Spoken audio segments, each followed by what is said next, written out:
everyone. Welcome to another issue of Marvel Time. This is issue number 58.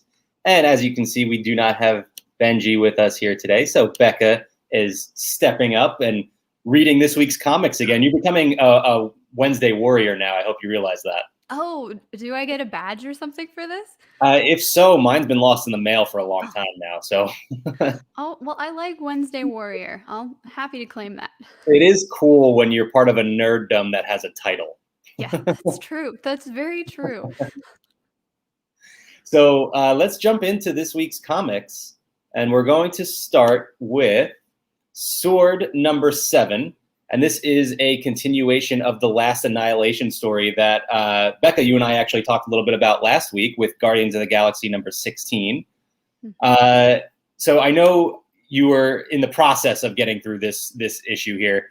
What did you get from what you managed to take in from Sword number 7 here? Yeah, I just got a few pages, like 10 pages in. Seems like there's some big type of battle going on still. Like this last Annihilation is going to last a while, right?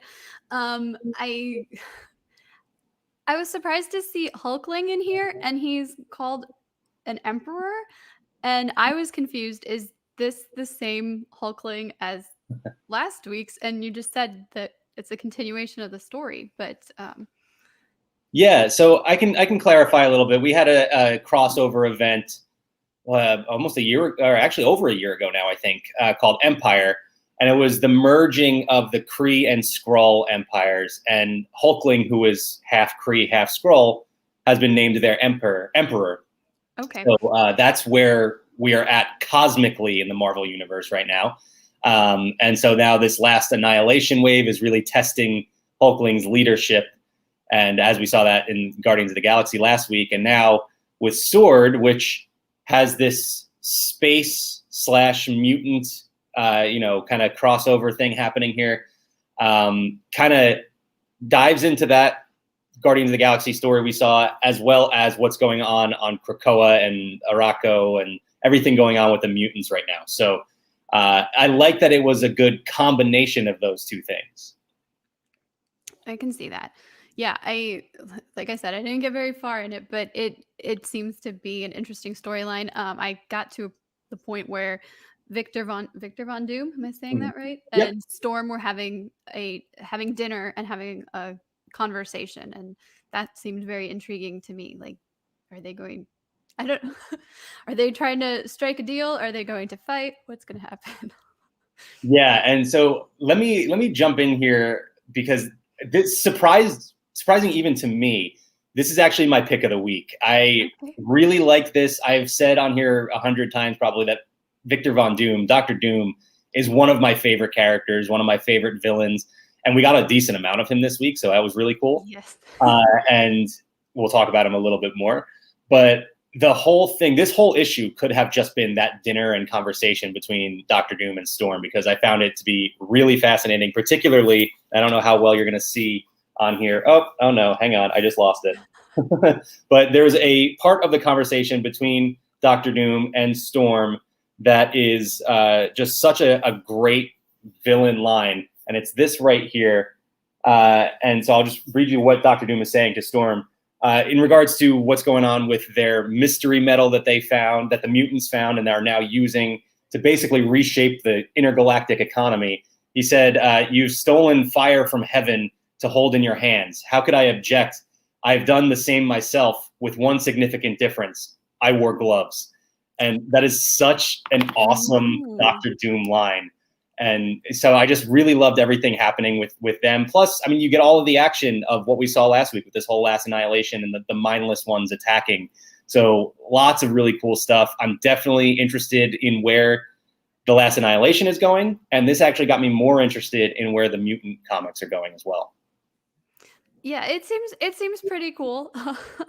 I know that sounds so lame to say it like that, but as you're explaining it as well, I'm more intrigued about the story now.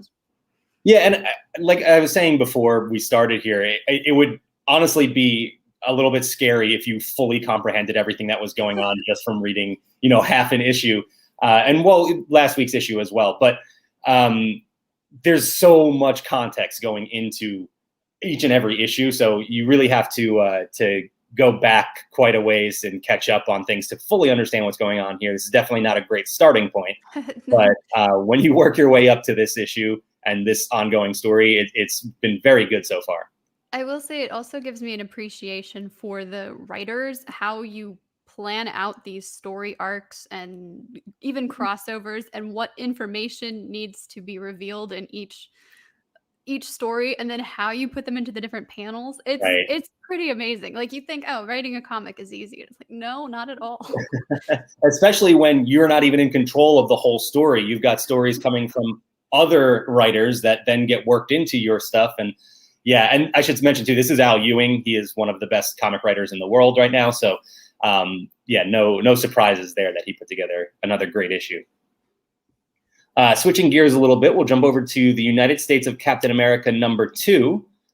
I'm very curious as to what your thoughts are, because again, this being a #2, not the greatest place to jump in, but I want to know how you felt about this one.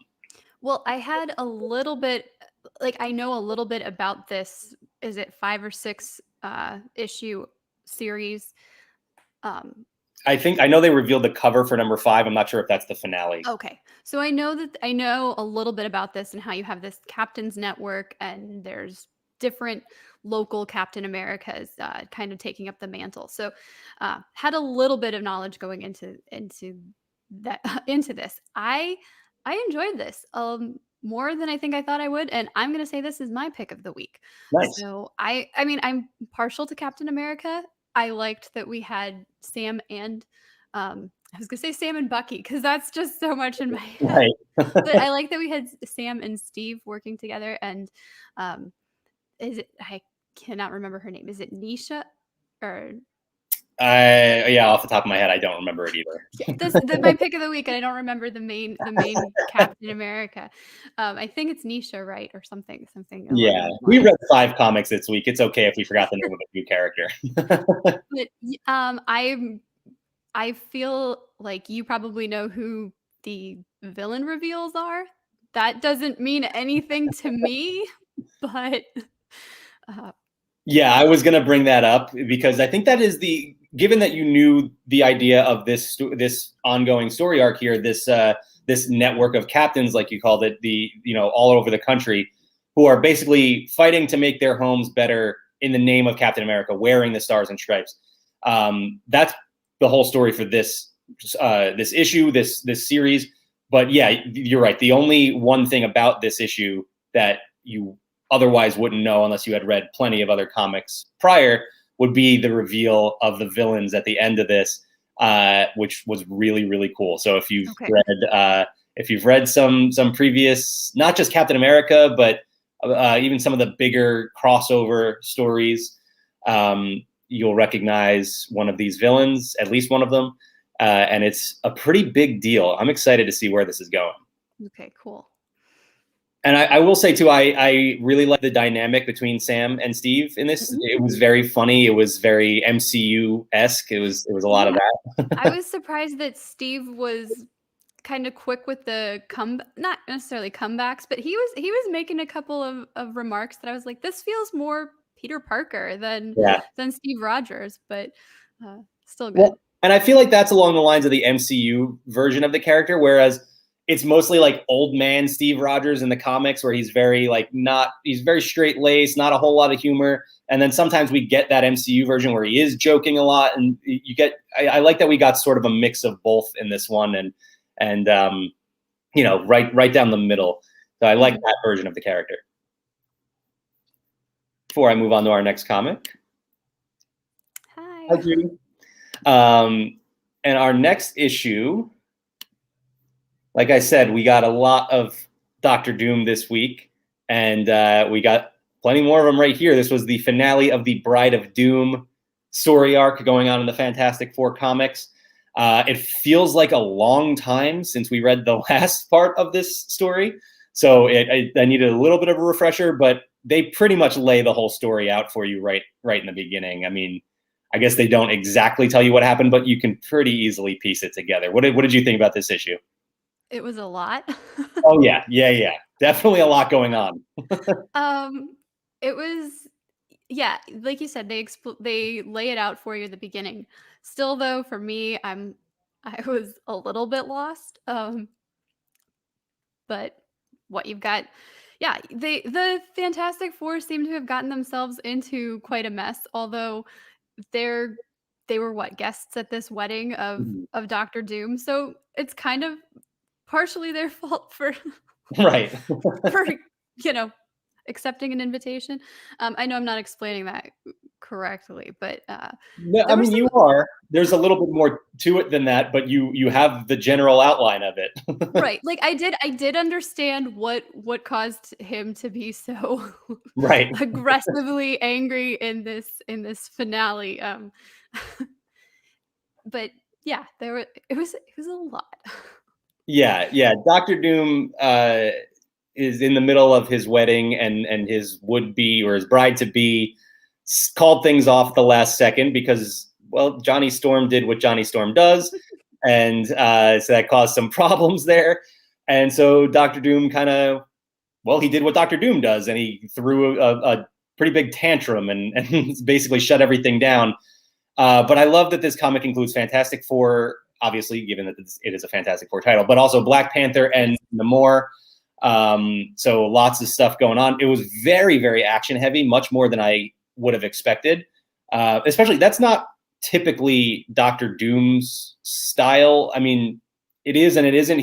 We see a lot of him in the way that we saw him in Sword, also just sitting at a table talking to Storm the whole time. And so this was much more explosions and fighting and stuff like that. Granted, I guess Doctor Doom himself did not do too much of the heavy That's lifting. true, that's true. He lets everybody else do all the work. He had, Um, what, robots or drones or yes. something to attack. I Yep. was I was surprised, does he here's how ignorant I am. Does he typically allow, Latvarian am I saying that right? Yep. Latvarians, uh, does he typically allow them to be part of the casualties? Like He is, we'll say, not the best ruler. okay. So yeah, but I mean, he did also step in and prove that he was in control the whole time. So Yes, you're in right. true Doctor Doom fashion. So we got to see a lot of really cool stuff from Doctor Doom in this issue. And as Reed pointed out, things might have been different had this not, gotten messed up. So Mhm. Johnny. Johnny really messed things up. He pulled a Peter Quill, an MCU Peter Yeah, Quill yeah. on us here, and he paid a price for it. So I'm really interested to see what happens with Johnny in the future. That's for sure. Yeah, Um, I feel like they're gonna have to come to some type of, resolution, and quickly, but right. it was interesting, punishment fits the crime, kind of. Yeah. Yeah. So definitely going to be interesting going forward. There's a lot of fun stuff with Namor and with Black Panther and Wakanda in general here too. So excited to see how this all comes together. I will say from the hype that we got leading into the beginning of this story, which feels like it was so long ago now, um, it doesn't feel like this amounted to a whole lot. Basically, we've got one of our heroes in a situation, and we've got a villain with a new mask. That's pretty much what this added up to in the end. But we'll see if the context of it delivers more down the line. We'll have to wait and see. Maybe it's too much of a spoiler, but the villain with the new mask, has that character been that character in other comics, or is this like a completely new, uh Yeah, it's a new look to okay. me at least. It's very possible that in a very old comic somewhere along the lines that this character had worn a mask before, but I don't think so because otherwise Okay. that kind of takes away from the end of this issue. Okay. Cool. And moving on to our fourth issue, we have Amazing Spider-Man number 71, the continuation of the Sinister War story arc going on, but not the Sinister War title itself. So this one I could see being very confusing for somebody who has not been reading these stories. Yes. I was excited because it's Spider-Man and I usually like Spider-Man, but I There was, again, a lot. It's so much going on. Oh yeah. I feel like most of his villains, like, I know they mentioned at the beginning kind of what's what's happening, but even that, I'm like, "Wait, maybe I'm just reading it too quickly." But a lot of his villains, if not all, are kinda out Yeah. to put an end to Spider-Man. Yeah, so what's happening with this Sinister War story right now? We haven't gotten a whole lot. There's been one issue, and it's been very action heavy. And it was essentially just Peter and Mary Jane and a now reformed Mysterio are in this theater getting ready for a premiere of Mary Jane's big movie. And the Sinister Six showed up, Dr. Octopus and the Lizard and Kraven and Sandman, all of them. And then you've got I can't remember the other name of the other supervillains, but it's led by the Vulture, and then some of the other lesser known villains are in there. And basically, you have this three-sided fight going on between those two and Spider-Man. And so that's pretty much all we got so far in that first issue. We got a little bit from Harry Osborn, but not a whole lot. And then this dove back into that side of things a little bit more. This was obviously, as you can see on the cover, we had Kindred return, and when Kindred shows up, things get weird. And so we're not entirely sure what's happening here, but I love that. I love the mysterious element to this, especially when Mysterio is involved too, because you don't know how much you can trust from him. There's a lot going on. This is one of my favorite Spidey issues we've had in a while. Benji and I have been kind of on the same page with this Kindred stuff and how it hasn't really been adding up to anything. And now it feels like it's finally coming to a head here. And I really like this. I can't wait to see where it goes. And again, I mentioned it the last time we read, I think for Spider-Man number 70, there's all this stuff going on with Harry Osborn. I don't know what's happening. He's in a cell and he's out of the cell and interacting with Peter and Mysterio, and I don't know what's happening. So we'll have to wait and see, but I like it so far. I think it would be something where if I'd been following along in the comics more, that I would probably appreciate what's happening. But right, yeah, for this week, this is not a good jumping in point for this one, that's for sure. All right, and well, speaking of, so let's get to our final issue here. And this is a number 1. This is Amazing Fantasy number 1. So a good spot to jump into this story because there is no context provided for it, really. I mean, aside from, some very deep Marvel history on some of the characters that are involved, which, from the MCU, you've pretty much got everything you need to know. Right. But my first note on this issue is simply what? What question mark? Not what if. Right. What did you think about this one? I liked it more than looking at the cover. I was like, oh, this is gonna be weird. And I mean, it is weird, but I liked this more than I thought I would. And I like that. First I thought it was all going to be Captain America, Right. but quickly it changes to Natasha and then to Peter Parker, or I guess Black Widow and Spider-Man, which these 3 are like my favorite MCU heroes. So Right. I was very happy. I think they're doing some interesting things here. I like the little weirdness to it, and I like that I'm lost, but knowing that it's the first issue, like there's this, I don't have anything to go back and catch up on. Like Right. Everybody's coming into this at the same with the same disadvantage. You're lost for the right reasons. You're lost because the story is dictating that you're lost. You're not lost because you haven't read things previously. Right. Yeah. What about you? What did you think?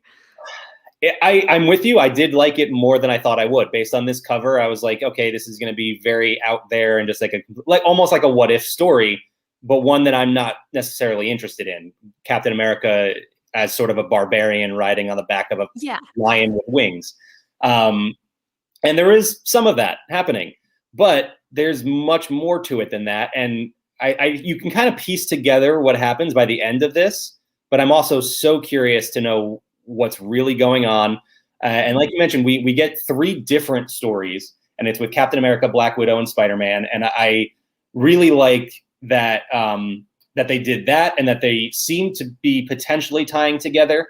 We'll have to see how that happens. But the thing that I really, really liked about this is that it's 3 different stories, but it's all from one writer, and that is Kyle Andrews. Also did the art for this entire issue, all 3 stories, and the 3 art styles are so incredibly different. Yes. And that is incredible that they knocked it out of the park with 3 different styles and wrote the story. That's really awesome. Yeah, to that point, it was helpful then to know we were transitioning as well, just because of the art styles, and even like some of the speech bubbles or whatever were just a tiny bit different.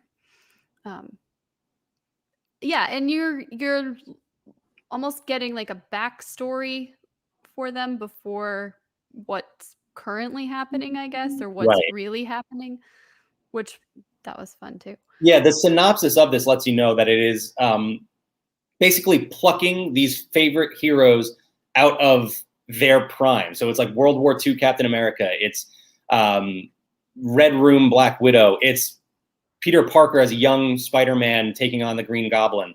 So it's cool that they are getting those prime times for, and the art reflects that as well, which is really cool. Yes. And so it's cool that you're getting those versions of the characters. It was still a little bit too weird for me, but I think it did what a first issue was supposed to do, and it made me interested in issue number 2.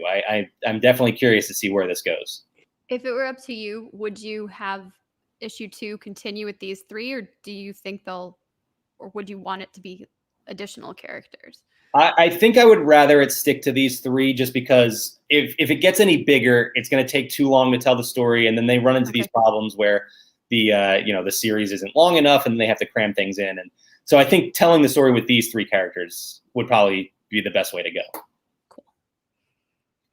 All right, so let's move on to some Marvel news. We don't have a new episode of anything Marvel from Disney Plus to talk about. We don't have any Marvel must-haves because there's nothing new from Disney Plus.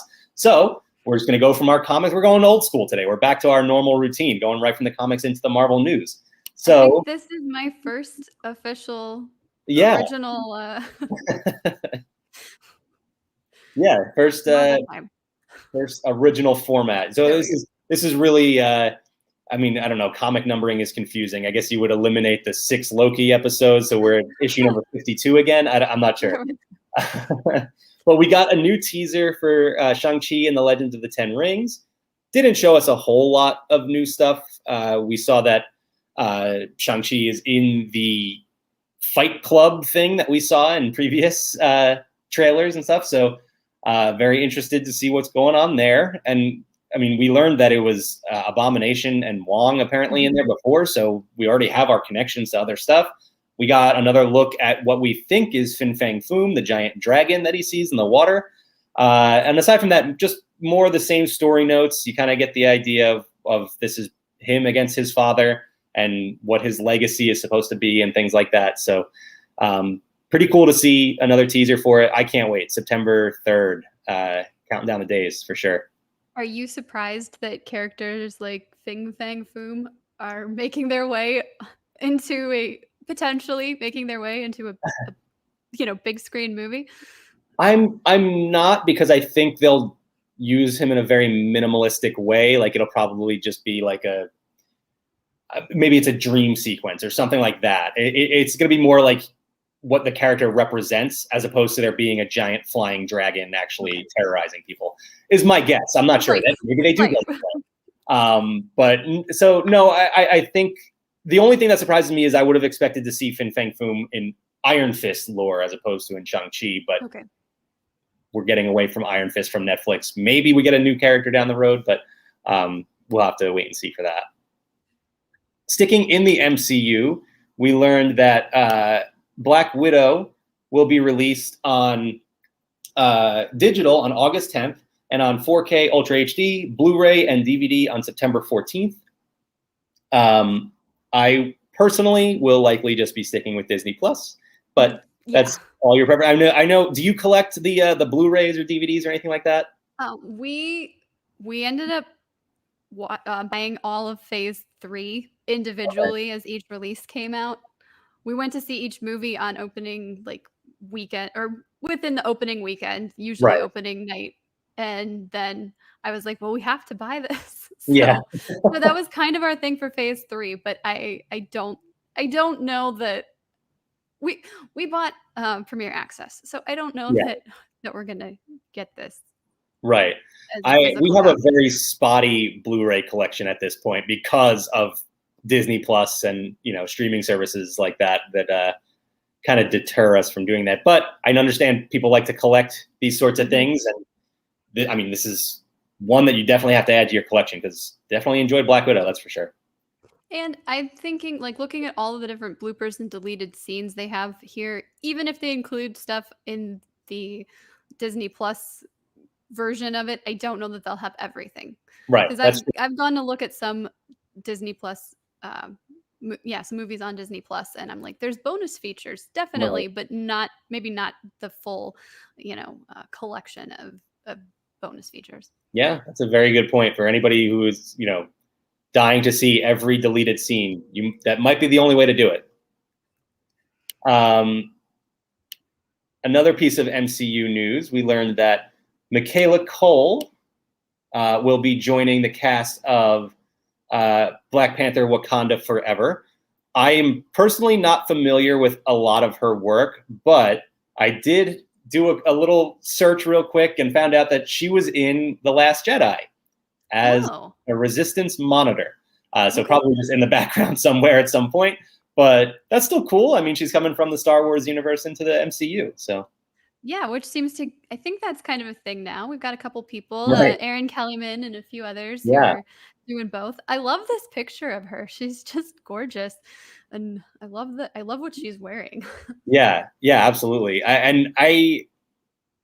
As I always say with these kind of stories, I may not be familiar with her work, but I am definitely excited to hear Mhm. that they're adding to this cast and moving on with this project and getting things rolling. So definitely looking forward to Black Panther Wakanda Forever. And let me pull up the date real quick, July 8th, 2022. So we're a little less than a year Yeah, away from that one. So that's awesome. That's exciting. very exciting. So we also learned that Marvel is teaming up with Gallery Books Group to create a collection of nonfiction stories. And the first book that they will be creating is called Super Visible: The Story of Women in Marvel, and it's going to tell the story of women working at Marvel from 1939 through present day, which is really really awesome. There have been some of those stories out there in some of the documentaries we've seen Mhm. on things like Behind the Mask and Yeah. uh, 616. So really cool. This should be a really nice addition to anybody's collection and a really fun read. I love this cover, even though they said this is not the final cover, but I love that you get all of these really awesome female characters on there. So I like the story they're telling, and I'm excited if this is just the first step. I'm excited to see what other stories they have to tell in the future as well.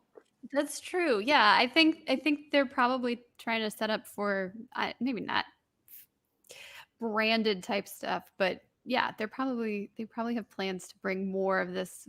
Like, let's take a look at the creators who bring to life, you know, your your favorite heroes. Yeah, yeah, which is always fun. I mean, I've enjoyed those documentaries, so why not pick up a book about those stories as Mhm. well?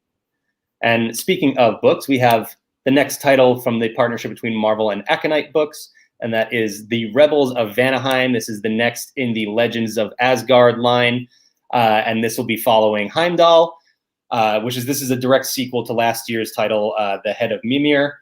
And basically, Heimdall is fighting the undead. So, I mean, that sounds like a fun story to me. I Yeah. haven't read any of the Legends of Asgard stories yet. They're Aconite and Marvel have teamed up for it. I feel like it was less than a year ago we were talking about they were just announcing this partnership, and now there's already Mhm. like 15 books out there. It's Right. amazing how quickly they are churning these out. Yes. But it's cool to see that they're doing that as well. I haven't read these either. I haven't read a lot of uh Marvel or even Star Wars books that, part of these collections, but it seems like they're a big hit with the comics and the movies and TV already. There's just so much to take in. The books are unfortunately on the back burner for me, but I have gotten a few of them, and they are fun. So I'm looking forward to checking out some more in the future. Over the weekend, we had Comic-Con at home, and you covered the Her Universe fashion show, and now there's a look at the Her Universe Marvel collection that just came out. And what can you tell me about that? Yeah, there's 4 items. These are exclusive to Her Universe, and they were designed specifically for Comic-Con at home. I really like that Wanda dress. So we've got something for Wanda and Vision, and then there's 2 items that are like themed to the Avengers. But would you wear that? Would you wear that cardigan? You know what? Would your wife let you wear that cardigan? That depends on where we're going. I would wear it here on Marvel time for sure. But no, I do kind of like it. I think the green of the V is what throws me off a little bit. Otherwise, I don't mind it. Yeah, we talked about it a little on Barely Necessities, and I do think it's something that could kind of go with everything, and it's not too like you're wearing a Marvel themed sweater. Yeah. But yeah, I don't know that it would. I don't know that Kyle would wear it. Right. I do love this sweater here, though. This is awesome. Yeah, and I think they're like the unisex sizing too, so everybody can wear them, and you don't have to worry about the cut being like too much one way or the other. And then I like this raglan T-shirt that's really cool. This like throwback. It's funny because it makes me think of Guardians, but it's an Avengers shirt. Right. Well, and when did the Avengers, like the Avengers in the comics, when did they become a thing? Probably even prior to this sort of styling. I believe it would have been, well, I guess right around there, right? Like I should know the date of the first. No, Avengers. I'm sorry. I should know this stuff too. No, but early 60s, I want to say. For some reason, 63 is coming to mind, but I'm not sure that that's right. So nobody was making shirts like this for your pop culture obsessions. So Her Universe is just doing everybody a favor. They're saying, "Hey, we're catching up on decades worth of entertainment that didn't make it onto clothing collections." But yeah, I like that. I like it. I think it's good. That Wanda dress, I think, is really, really fantastic. I would probably wear that. Yeah, it is really cool. And like I said, Bekah covered the Her Universe fashion show on for our Comic-Con at home coverage, which you can go back and check out her whole wrap up of that event, as well as our live stream talking about all of the panels from that day. And see some of the really, really cool stuff from that show, including some WandaVision stuff that was really awesome. Yes. Speaking of awesome new merchandise, new Lego minifigures themed to the last few series and the upcoming series on Disney Plus. And I mean, most importantly, we've got Alligator Loki and we've got Throg. So awesome. Throg's 2 seconds in the show. Yes. But I know they look so good. Like, I don't have room for all of these, but I want them. I know. And it's funny because they're so small. Like, this is such an easy thing. Like, you can put them somewhere, but then are they even going to be seen? Because they're so tiny. And, I gotta start just building a whole Lego collection in general now. I love the faces that Lego puts on their minifigures. And most of them are like the dual heads too. So you get like either a happier face or smirking face, and then you get the like serious one. And all of these look so good. Yes. Yeah, they are really awesome.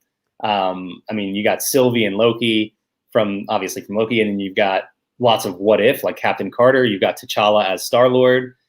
So lots of really cool stuff. Falcon the Winter Soldier, WandaVision, just all kinds of cool new pieces for Lego collectors out there. Mm-hmm. And speaking of collectors, we had another Fan First Friday on a Wednesday today. I was gonna say last time was a Thursday. That Yeah, was a Wednesday. we had one on a Monday fairly recently too. They're kind of all over the place with that, but whatever. As long as they're putting the fans first, then whatever day they want. There you go. So they revealed Hasbro Pulse revealed a new wave of Marvel Legends figures themed to Marvel's What If. As you can see, this Captain Carter figure here, but we also got the Star-Lord T'Challa figure. You can see him with his alternate head with the mask. And I love that these are, the deco on them is to look animated, like to match that style of the animated series, like they've done in the past with the Spider-Man Into the Spider-Verse figures and stuff like that. So you got Zombie Cap here, which they talked about being probably the grossest figure they've ever designed. I mean, it is pretty grotesque for sure. And then what was interesting too is they kind of told us some things about the series that we didn't really know.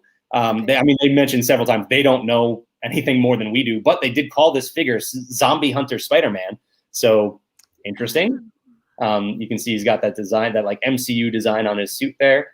We've got Nebula, who I love this figure because basically the only thing different is she has hair. Right. And otherwise, completely normal Nebulas. Like, just like, is this episode just what if Nebula had hair? Right. It could change everything.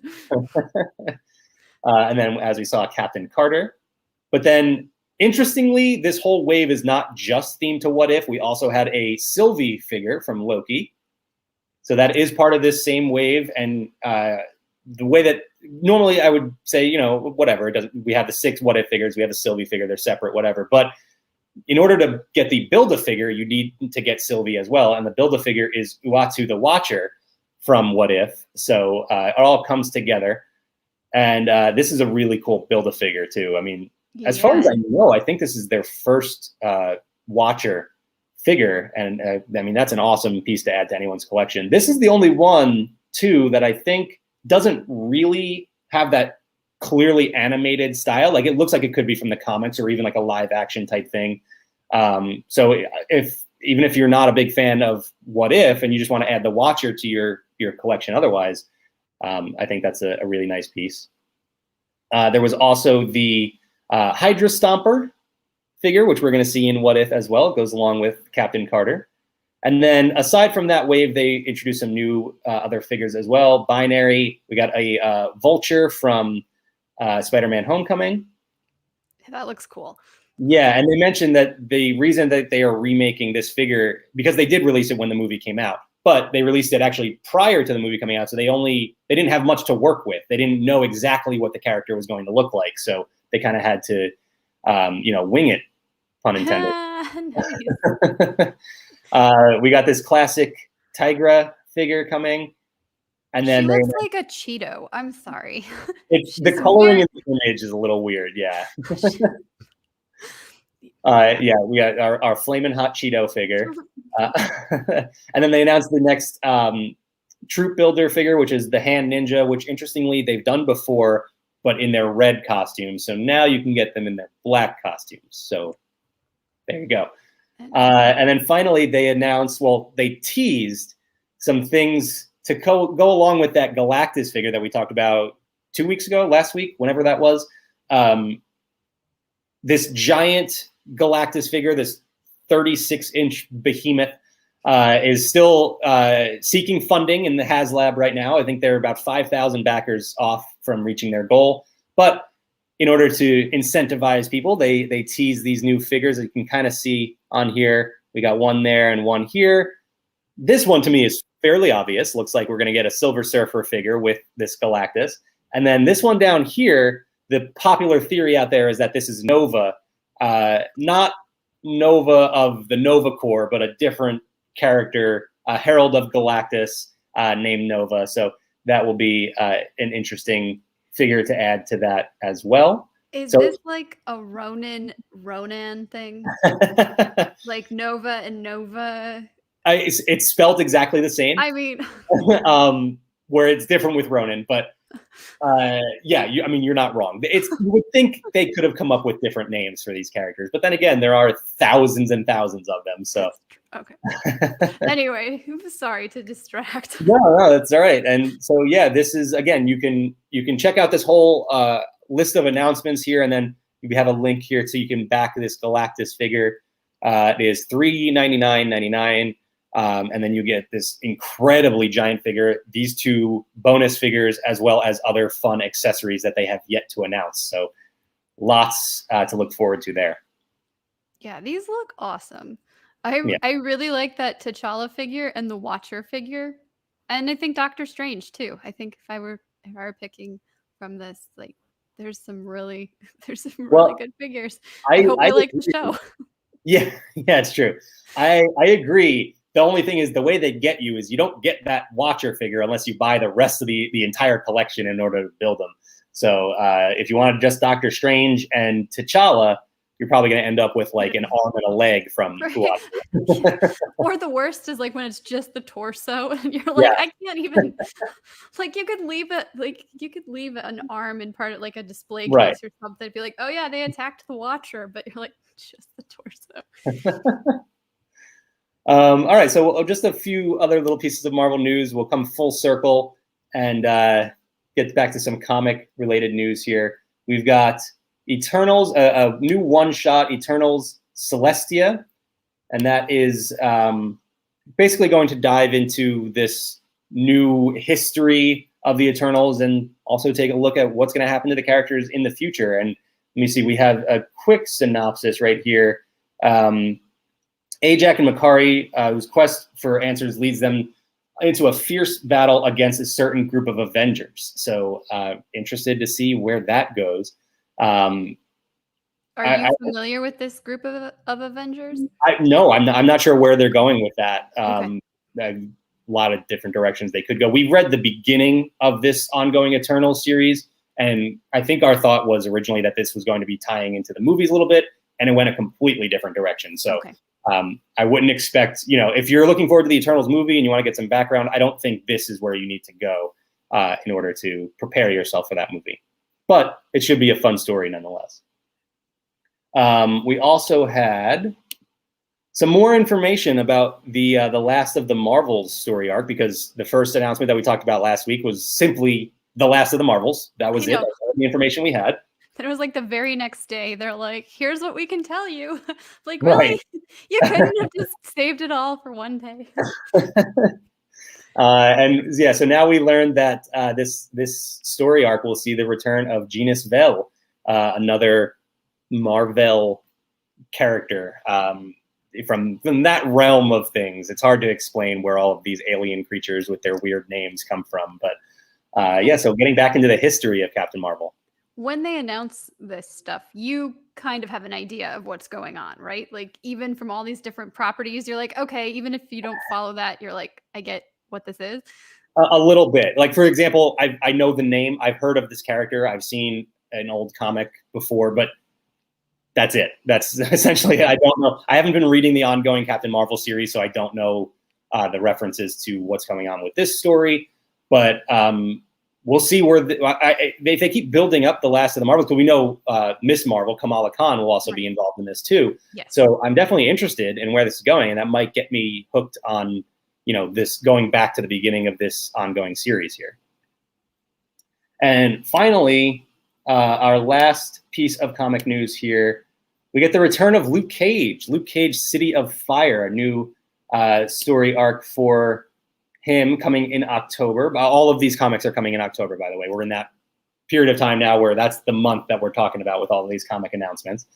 So yeah, I'm looking forward to the return of Luke Cage. They didn't give us a ton of information. It is a 3-issue series, so it's going to be short. We won't get, hopefully that leads to something more for this character, because we haven't seen Luke Cage in a while now.